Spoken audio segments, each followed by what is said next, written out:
There's this kind of war on consciousness going on right now on the planet where there's different negative beings that are influencing the surface population, and then there are positive beings that are benevolent. So there's malevolent beings trying to influence powerful leaders, trying to influence powerful figures to garnish the attention of people to then control the power dynamics. And then there are positive beings that are trying to help us ascend, and many of them are connected to, I think, our higher selves or other parallel incarnations of us, helping us ascend into a higher vibrational level of consciousness.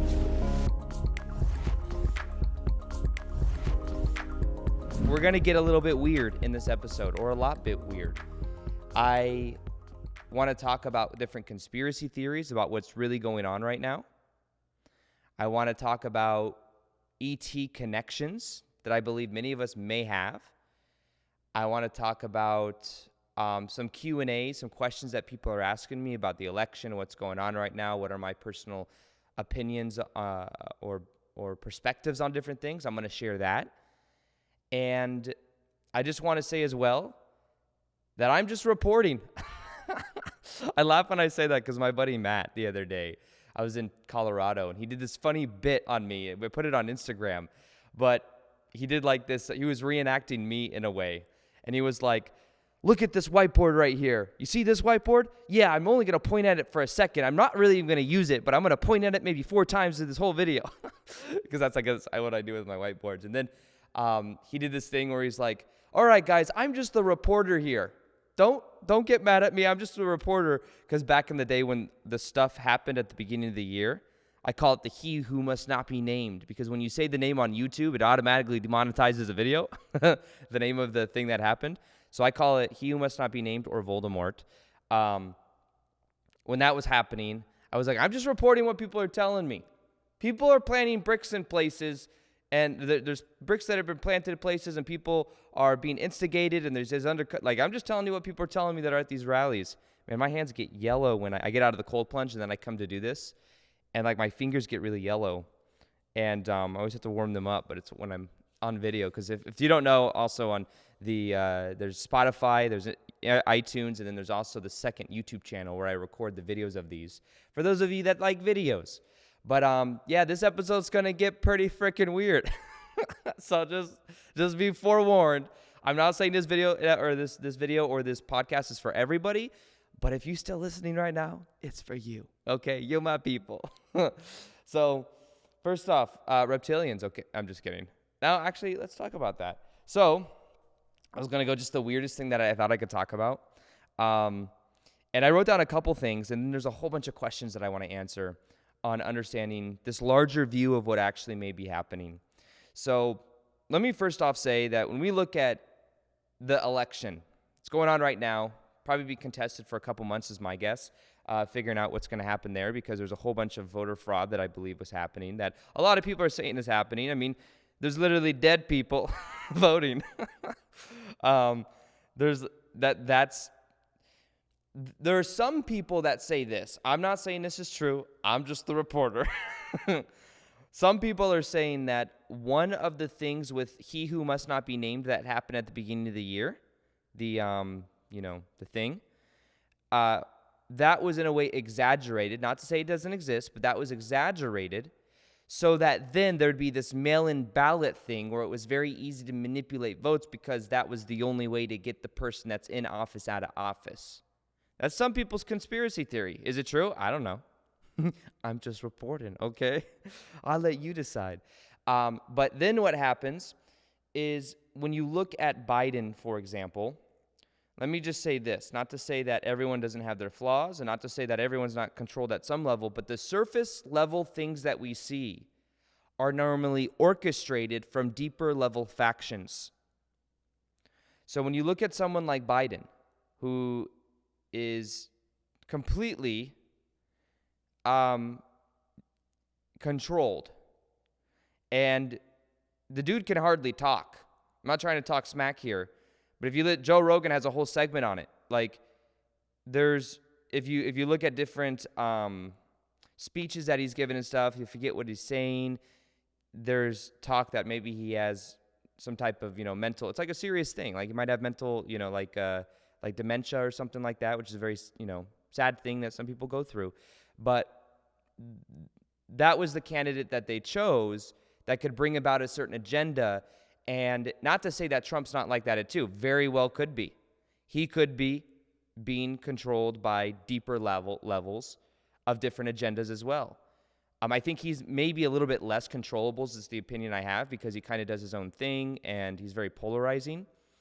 But I think that the elite, many of you may have heard me talk about the conspiracy theory behind the elite, and that there's people on the planet that know how reality works, and what they do is they control the attention of millions of people on the planet. And if you can control the attention of million people on the planet and the belief systems of them, you can then control the energy dynamics and the power dynamics. And one of the theories that these elite people live by, which these elite people are some very big celebrities that are also puppets. Some people think, oh, certain celebrities, these are the people that are running things. No, there's deeper levels of people you've probably never seen before.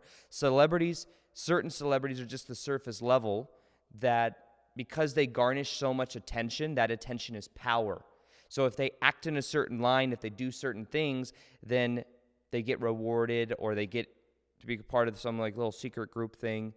So they're at the very surface level. Same thing with the president or the president-elect. It's to bring about a certain agenda. Some agendas, I think, some agendas worse than others.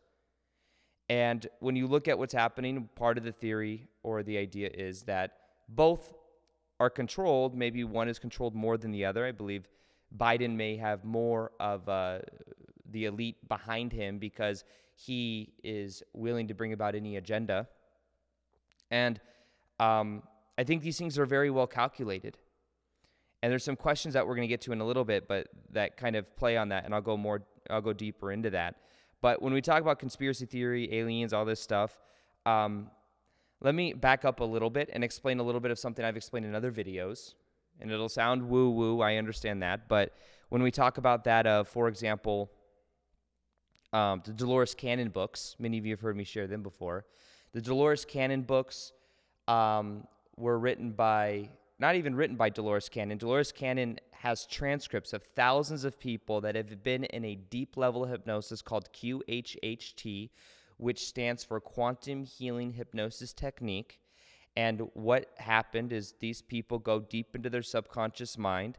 She asks them questions, and people from all over the world who did not know each other said very similar things about why they're here right now on the planet. And these transcripts came over the course of like 20, 30, 40 years of her doing her work. Now, some of the things are very interesting. Many of it has to do with understanding that we are multidimensional beings having temporary human experiences, that we exist at many levels of consciousness. Right now, we are awake in this level of consciousness, but there are many different levels that exist, and there are even not just past lives that we've had or future lives that we've had, but we have lives on different star systems, something that is talked about in Dolores Cannon material. It is also talked about in the Law of One material. Bashar talks about it. Jane Roberts talks about it. Many ancient teachings talk about this. But when we talk about extraterrestrial civilizations, understand this universe is a very vast place. And because it is so vast, sometimes we get into this thought that maybe I've only ever incarnated on Earth. I've only incarnated on Earth. I'm a human. That is it. When in actuality, you are an eternal spiritual being. You exist at many different levels. And because of that, your soul, your spirit is so vast that you would not only incarnate on one small part of the whole entire multi-universe. So that's something to think about. So a lot of times when we think of these extraterrestrial civilizations and we're afraid of ETs, we're afraid of other aspects of ourself that we have connections to. And I think that when they say that in the future, ETs will be something that we have contact with, well, guess what? We're going to have contact with literally parallel incarnations of ourselves. I told you this episode was going to get freaking weird. But this is about understanding our multidimensionality. Now, here is the thing about the human experience on Earth. When we come to Earth, we forget who we are. That's what makes it so freaking challenging. We come here and we forget that we are eternal spiritual beings having temporary human experiences. And when we forget that, part of the reason is we forget so we can remember. It's part of the game. There's free will here on earth. So there's other places in the universe that we go, according to these many books, that we retain our memory of who we are. Even as babies, because we're raised in a place with not so much negative social conditioning and fragmentation to our own soul, we grow up with the awareness that we are eternal spiritual beings. We grow up remembering who we are, maybe even remembering why we incarnated on that planet. Here, we forget. Some people remember, or some people know. There's some people that were enlightened, or maybe even other people that remember. I've talked to clairvoyant people that literally remember being in their mom's womb, why they went into their mom, the soul contract they had with their mom, and then coming here on earth, and they remember some of that. There's people that do. You don't have to be enlightened. But we forget who we are so we can remember who we are. So according to the Dolores Cannon material, back in the 1930s, there was a call that was put out as the U.S. and different places on the planet were starting to experiment with nuclear bombs. Now, the way this reality works is we are allowed to do whatever we want on free will on our planet, but when nuclear bombs started going off, it started to not only affect our reality, but it would ripple out and affect other realities as well. Well, this is when Earth put out a call. Now, Earth is actually, this is where it's going to get weird for you guys. I know this, and I'm just reporting a lot of what I've learned through thousands of hours of researching this stuff, and I just find it fascinating. Earth herself is a being. The sun is a being, is a living being. And the law of one, it talks about this. The logos, it's almost like we're all connected to a collective consciousness, and Earth herself is a living being. It's like almost maybe a group soul consciousness. I don't know. But nonetheless, Earth put out a call that said, hey, these are about to destroy me. They're doing nuclear bombs. It's affecting the atmosphere, and it's affecting other realities. And in the Dolores Cannon material, what it says is that there was a call that was put out that says, yo, I need help. And what happened is many, many millions of souls heard the call. They may have been in 5D. They may have been in the Pleiades, chilling, drinking 5D nectar of kombucha, chilling with 5D puppies. And then guess what? They heard the call, and they're like, I got to go back. And many people that came back were people that had a connection to Earth, maybe in Atlantis times, maybe in past lives. Maybe they're doing other stuff on different, planetary systems. But they decided to come back. Now, they knew it was going to be hard. Many of you listening to this are part of this. You knew it wasn't going to be easy. Coming back to Earth, having forgotten who you are. You know you're going to forget who you are. You're going to go through some pain and stuff. But that it's going to be beautiful. That it's the time on the planet to really influence the planet in a positive way. And that we came here to wake up. We came here to remember who we are. And that's what makes a lot of our lives difficult in the beginning, because we forget who we are. I went through a lot of child abuse growing up, not knowing who I am, a lot of confusion, but that led me to a spiritual awakening. So many of us chose life paths where we experienced a lot of pain early on in life so that it could propel us into doing our own personal growth. Now, part of the reason there was nuclear bombs and there was this harming going to the planet is because there are certain beings, there's good, benevolent ET races, and there are negative ET races that have service, what in the Law of One book material calls service to self or service to others. Now, service to self would include that of possibly that reptilian race. The reptilians are a fourth, this is going to get weird, I know.